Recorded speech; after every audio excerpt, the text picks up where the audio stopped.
Hello everyone, welcome to GK आस्ट्रुटर। आज आम आलोचना करवा अर्थशास्त्र एक प्रमुख विषयटी हूँ क्रमह्रासमान सीमांत उपयोगिता सूत्र, जहाँ को कहुए the law of diminishing marginal utility. तो यह एक गुरुत्वपूर्ण विषय। एथिरू अनेक समय प्रश्न आसे जे क्रमह्रासमान सीमांत उपयोगिता सूत्र व्याख्या कर। तो वीडियो आरंभ करने पूर्व समस्त अनुरोध जीके आर्ट्रुटर को समस्ते शेयर सब्सक्राइब एंड वीडियो को आमर लाइक करूँ एवं अधिक मात्रा शेयर करूँ, जहाद्वारा आम आहरी आगे उत्साहित हो। तो चलतु आरंभ करवा। तो क्रमह्रासमान सीमांत उपयोगिता सूत्र, यही सूत्रटी मनुष्यर दैनंदिन जीवन साधारण कार्यकलाप पर आलोचना करे बा ताकू अध्ययन करिଥାଏ। तो कौन एक निर्दिष्ट द्रव्य बा सेवा आमको अधिक रु अधिक प्राप्त हेले से ही द्रव्य बा सेवा को पाइबार इच्छा धीरे धीरे ह्रास पाइबारे लगे एवं एपरी एक मुहूर्त आसे जेतेबेले व्यक्ति जनक से ही द्रव्य पाइबापी अनिच्छा प्रकाश करे। तो यह हूँ क्रमह्रासमान सीमांत उपयोगिता सूत्रर साधारण आलोचना एवं यही सूत्रटीर संज्ञा एवं तार अर्थ में आलोचना करबा।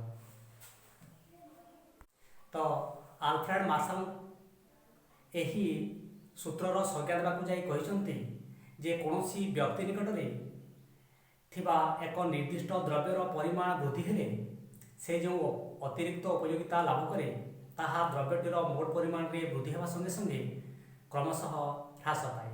अर्थात यही सूत्र सही समय रे कार्य करे जेतेबेले उपभोक्ता जनक जेकोसी एक निर्दिष्ट द्रव्य को अधिक रु अधिक प्राप्त हुए सेतेबेले तार सीमांत उपयोगिता बा सही द्रव्य पाइबार इच्छा आस्ते आस्ते ह्रास पाए। तो यही सूत्रटी केते गुड़िए शर्त दे कार्य करे बा शर्त पर आधारित होते।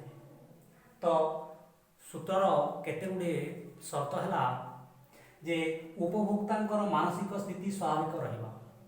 अर्थात यही सूत्रटी सेतेबेले कार्य करे जेतेबेले उपभोक्ता मानसिक स्थिति स्वाभाविक थाए। जदि उपभोक्ता मानसिक स्थिति अस्वाभाविक बा तांकर मानसिक परिवर्तन घटे से समय सूत्रटी कार्यकारी हुए ना। द्वितीय शर्त होची द्रव्यटी समयातीय हवा आवश्यक। अर्थात समयातीय द्रव्य क्षेत्र में ही यही सूत्रटी कार्य करे। तृतीय शर्त होची निरवच्छिन्न उपभोग।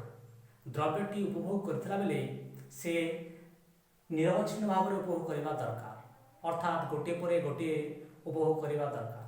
नचे जदि किछि समय छाड़ी जदि सही द्रव्यर उपभोग करे से ताहले सेठारे बा सही क्षेत्र में सूत्रटी कार्यकारी हुए ना। चतुर्थ शर्तटी होची द्रव्यर आकार समान रहिबो। अर्थात उपभोक्ता उपभोग करथिबा द्रव्यर यथायोग्य आकारटी समान हेबा विधेय, नचे सूत्रटी कार्यकारी हुए ना। तापरे पंचम शर्तटी होची उपभोक्तांकर आय अभ्यास और मानसिक स्थिति बा कौनसी परिवर्तन हेबो ना। एवं शेष शर्तटी होची द्रव्यर दर रे कौन प्रकार परिवर्तन हेबो ना। जदि द्रव्यर दर रे परिवर्तन घटे ताहले सही क्षेत्र में सूत्रटी कार्यकारी करे ना। तापरे आमे एबे सूत्रर व्याख्या करबा। सूत्रर व्याख्या पई आमे एक सारणीर सहायता नेबा एवं यही सारणी माध्यम रे सूत्र को अति सहज भाव आम व्याख्या करिपरिबा। तो एठारे आमे जड़े व्यक्ति उपभोग पर आलोचना करूँ एवं एठारे आमे रसगोल्ला को एकक हिसाब नहीं बा उपभोग एकक हिसाब नहीं एवं सीमांत उपयोगिता और मोट उपयोगिता नहीं। तो एठारे जड़े उपभोक्ता मनकर 6 गोटी रसगोल्ला से उपभोग कर प्रत्येक रसगोल्लार केते केते सीमांत उपयोगिता और केते केते मोट उपयोगिता पाइछन्ती ता आमे सारणी वर्णना करिछु। तो देखा जेतेबेले व्यक्ति जनिक प्रथम रसगोल्ला उपभोग करछन्ती से समय ତାଙ୍କର ସୀମାନ୍ତ ଉପଯୋଗିତା 10 ହେଉଛି ଏବଂ ମୋଟ ଉପଯୋଗିତା ମଧ୍ୟ 10 ହେଉଛି। ଏବଂ ଯେତେବେଳେ ଉପଭୋକ୍ତା ବା ବ୍ୟକ୍ତି ଜଣକ ଦ୍ୱିତୀୟ କପ୍ ରସଗୋଲା ଉପଭୋଗ କରୁଛନ୍ତି ସେତେବେଳେ ତାଙ୍କର ସୀମାନ୍ତ ଉପଯୋଗିତା 8 କପ୍ ହେଉଥିବା ବେଳେ ମୋଟ ଉପଯୋଗିତା ବୃଦ୍ଧି ପାଇ 18ରେ ପହଞ୍ଚୁଛି। ଉପଭୋକ୍ତା ଜଣକ ତୃତୀୟ ରସଗୋଲା ଉପଭୋଗ କଲାବେଳେ ତାଙ୍କର ସୀମାନ୍ତ ଉପଯୋଗିତା ହ୍ରାସ ପାଇ 5ରେ ପହଞ୍ଚୁଛି ଏବଂ ମୋଟ ଉପଯୋଗିତା ବୃଦ୍ଧି ପାଇ 23ରେ ପହଞ୍ଚୁଛି। ତାପରେ ଯେତେବେଳେ ଉପଭୋକ୍ତା ଜଣକ ଚତୁର୍ଥ ରସଗୋଲା ଉପଭୋଗ କରୁଛନ୍ତି ସେତେବେଳେ ତାଙ୍କର ସୀମାନ୍ତ ଉପଯୋଗିତା 2 ଏବଂ ମୋଟ ଉପଯୋଗିତା ବୃଦ୍ଧି ପାଇ 25 ହେଉଛି। ଉପଭୋକ୍ତା ଜଣକ ଯେତେବେଳେ ପଞ୍ଚମ ରସଗୋଲା ଉପଭୋଗ କରୁଛନ୍ତି ତାହେଲେ ସେ କ୍ଷେତ୍ରରେ ତାଙ୍କୁ ସେଥିରୁ ସେ 0 ସୀମାନ୍ତ ଉପଯୋଗିତା ପ୍ରାପ୍ତ ହେଉଛନ୍ତି ଏବଂ ମୋଟ ଉପଯୋଗିତା ସେ କ୍ଷେତ୍ରରେ ସର୍ବାଧିକ 25 ହେଉଛି। ଯେତେବେଳେ ଉପଭୋକ୍ତା ଜଣକ 6 ନମ୍ବର ବା 6 ଗୋଟି ବା ଶେଷ ରସଗୋଲା ଉପଭୋଗ କଲାବେଳେ ସେତେବେଳେ ତାଙ୍କର ସୀମାନ୍ତ ଉପଯୋଗିତା ଋଣାତ୍ମକ ହେଉଛି ଏବଂ ମୋଟ ଉପଯୋଗିତା ହ୍ରାସ ପାଇ 24ରେ ପହଞ୍ଚୁଛି। ଅର୍ଥାତ୍ ଏହି ସୂତ୍ରର ବ୍ୟାଖ୍ୟା ଅନୁସାରେ ବା ସୂତ୍ରର ବ୍ୟାଖ୍ୟା ଅନୁସାରେ ଯେ ଜଣେ ବ୍ୟକ୍ତି ଯେତେବେଳେ ଅଧିକରୁ ଅଧିକ ଏକକ ଦ୍ରବ୍ୟ ଉପଭୋଗ କରେ ବା ଏକ ପ୍ରକାର ଦ୍ରବ୍ୟ ଉପଭୋଗ କରେ ସେହି ସମୟରେ ତାର ସୀମାନ୍ତ ଉପଯୋଗିତା ଧୀରେ ଧୀରେ ହ୍ରାସ ପାଏ ଏବଂ ଏକ ନିର୍ଦ୍ଦିଷ୍ଟ ସମୟରେ ଯେମିତିକି ସୀମାନ୍ତ ଉପଯୋଗିତା 0ରେ ପହଞ୍ଚେ ଏବଂ ସେ କ୍ଷେତ୍ରରେ ମୋଟ ଉପଯୋଗିତା ସର୍ବାଧିକରେ ପହଞ୍ଚିଥାଏ ଏବଂ ବ୍ୟକ୍ତି ଜଣକ ପୁଣି ଯଦି ଏକ ଉପଭୋଗ କରେ ବା ସେହି ସମୟରେ ତାର ସୀମାନ୍ତ ଉପଯୋଗିତା ଋଣାତ୍ମକ ହୋଇଯାଏ ଏବଂ ମୋଟ ଉପଯୋଗିତା ସେ କ୍ଷେତ୍ରରେ ହ୍ରାସ ପାଇଥାଏ।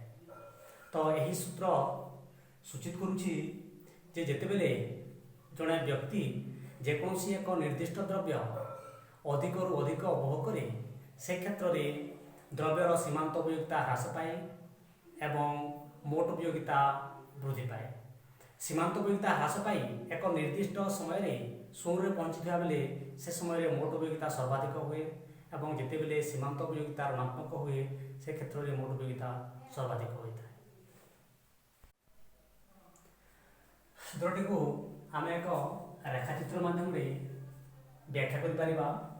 ତ ଏଠାରେ ଏକ ଚିତ୍ର ନିଆଯାଇଛି OY OX ଅକ୍ଷରେ ଆମେ ରସଗୋଲାର ଗପ ନେଇପାରିଛୁ ଏବଂ OY ଅକ୍ଷରେ ସୀମାନ୍ତ ଉପଯୋଗିତାକୁ ଆମେ ସୂଚିତ କରିଛୁ। ତ ଏଠାରେ ଯେତେବେଳେ ଉପଭୋକ୍ତା ଜଣକ 1 2 3 4 5 6 ଏହି ହିସାବରେ ସେ ରସଗୋଲା ଉପଭୋଗ କରୁଛି ଏବଂ ଏଠାରେ ତାହାର ସୀମାନ୍ତ ଉପଯୋଗିତା ସୂଚିତ 10 ପର୍ଯ୍ୟନ୍ତ ସୂଚିତ କରାଯାଇଛି। ତ ଯେତେବେଳେ ବ୍ୟକ୍ତି ଜଣକ 1 ଏକକ ବା ପ୍ରଥମ ରସଗୋଲା ଉପଭୋଗ କରୁଛି ସେହି ସମୟରେ ତାର ସୀମାନ୍ତ ଉପଯୋଗିତା 10 ଥିବା ବେଳେ 2 3 4 ଏଭଳି ଭାବରେ ଅଧିକରୁ ଅଧିକ ଏକକ ରସଗୋଲା ଉପଭୋଗ କରିବା ଫଳରେ ତାର ସୀମାନ୍ତ ଉପଯୋଗିତା ବା ମାର୍ଜିନାଲ ୟୁଟିଲିଟି ଧୀରେ ଧୀରେ ହ୍ରାସ ପାଉଛି। ଯେତେବେଳେ ବ୍ୟକ୍ତି ଜଣକ ପଞ୍ଚମ କମଳା ଉପଭୋଗ କରୁଛି ସେହି ସମୟରେ ତାର ସୀମାନ୍ତ ଉପଯୋଗିତା 0 ହେଉଅଛି ବା ଏଠାରେ ସୀମାନ୍ତ ଉପଯୋଗିତା 0 ସୂଚିତ କରୁଛି ଏବଂ ବ୍ୟକ୍ତି ଜଣକ ଯେତେବେଳେ 6ଠ ନମ୍ବର ବା 6 ନମ୍ବର ରସଗୋଲା ଉପଭୋଗ କରୁଛି ସେହି ସମୟରେ ତାର ସୀମାନ୍ତ ଉପଯୋଗିତା 0ରୁ ଋଣାତ୍ମକ ଆଡ଼କୁ ଗତି କରୁଛି ଅର୍ଥାତ୍ ଏଠାରେ ସୀମାନ୍ତ ଉପଯୋଗିତା ଋଣାତ୍ମକ ହେଉଛି ଏବଂ ସୀମାନ୍ତ ଉପଯୋଗିତା ଋଣାତ୍ମକ ହେବା ଫଳରେ ମୋଟ ଉପଯୋଗିତା ଏ କ୍ଷେତ୍ରରେ ହ୍ରାସ ପାଉଛି।